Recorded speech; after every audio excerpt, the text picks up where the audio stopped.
BJP को सत्ता में आने से रोकने की कोशिशों में लगे आम आदमी पार्टी के संयोजक अरविंद केजरीवाल ने आज दस्तक दी दिल्ली के उपराज्यपाल नजीब जंग के घर। पार्टी के तमाम आला नेताओं को लेकर केजरीवाल सुबह सुबह राजनिवास पहुंच गए। पार्टी ने नजीब जंग से दरख्वास्त की है कि वो सरकार बनाने के लिए बीजेपी को बुलाने की अनुमति को लेकर राष्ट्रपति प्रणब मुखर्जी को भेजे गए पत्र में संशोधन करे। प्रेसिडेंट साहब को चिट्ठी लिखी है, उसमें आपने बीजेपी की सरकार बनाने की एक तरह से इजाजत मांगी है उनसे, बीजेपी की सरकार बनाने देने के लिए।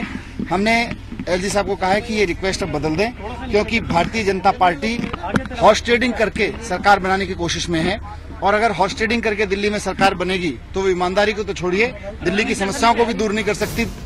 पार्टी ने बीजेपी पर विधायकों की खरीद फरोख्त का आरोप लगाते हुए विधानसभा भंग करने की भी मांग की। पार्टी ने अपने स्टिंग ऑपरेशन की एक सीडी भी उपराज्यपाल को सौंपी है, जिसमें विधायक दिनेश मोहनिया को कथित तौर पर सदन से इस्तीफा देने के बदले 4 करोड़ रुपए की रिश्वत का प्रलोभन दिया गया है। बीजेपी जहां आपके आरोपों से इनकार कर रही है, वहीं कांग्रेस ने दोनों पार्टियों पर निशाना साधते हुए राजधानी में नए चुनाव की मांग की है।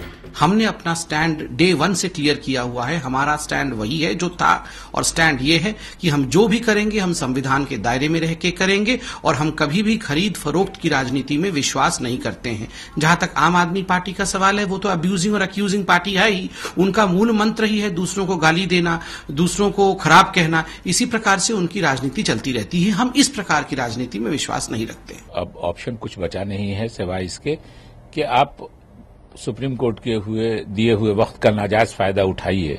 इसके अलावा मैं नहीं समझता हूं कि चुनाव के अलावा कोई विकल्प बचा है। इस बीच आम आदमी पार्टी के वरिष्ठ नेता कुमार विश्वास के एक टीवी चैनल को दिए इंटरव्यू के बाद विवाद बढ़ गया है, जिसमें उन्होंने प्रधानमंत्री नरेंद्र मोदी की तारीफ की है। उस इंटरव्यू के बाद विश्वास और आम आदमी पार्टी पर विरोधियों के हमले तेज हो गए हैं।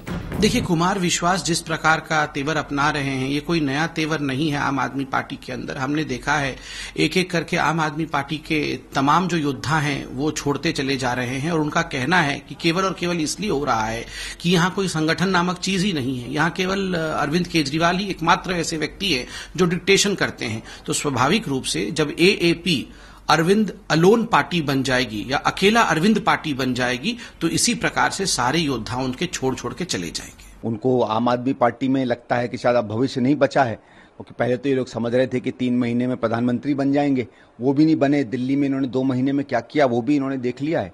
इसलिए अपनी आज की नैया न डूबे, इसलिए इस थोड़े बहुत वो केजरीवाल जी की भी तारीफ कर देते हैं, और भविष्य अपना बनाने के लिए उन्हें मोदी की तारीफ भी करना शुरू कर दी। पहले भी पता था ये बीजेपी से जुड़े हुए हैं और आरएसएस से भी इनका संबंध है। पिछले दिनों ये आरएसएस के नेताओं से भी मिले हैं, और दिल्ली में सरकार बनवाने के लिए ये पूरा बीजेपी में से आम आदमी पार्टी में सेंध लगा रहे हैं। जैसा कि कल उनका स्टेटमेंट आया है कि मैं मोदी जी के प्रोग्राम के लिए उनकी बर्थडे पे गुजरात जाऊंगा, जबकि वहां से ऐसा नहीं है, और उसके लिए पार्टी भी छोड़नी पड़े आम आदमी पार्टी, तो वो कुमार विश्वास छोड़ देगा।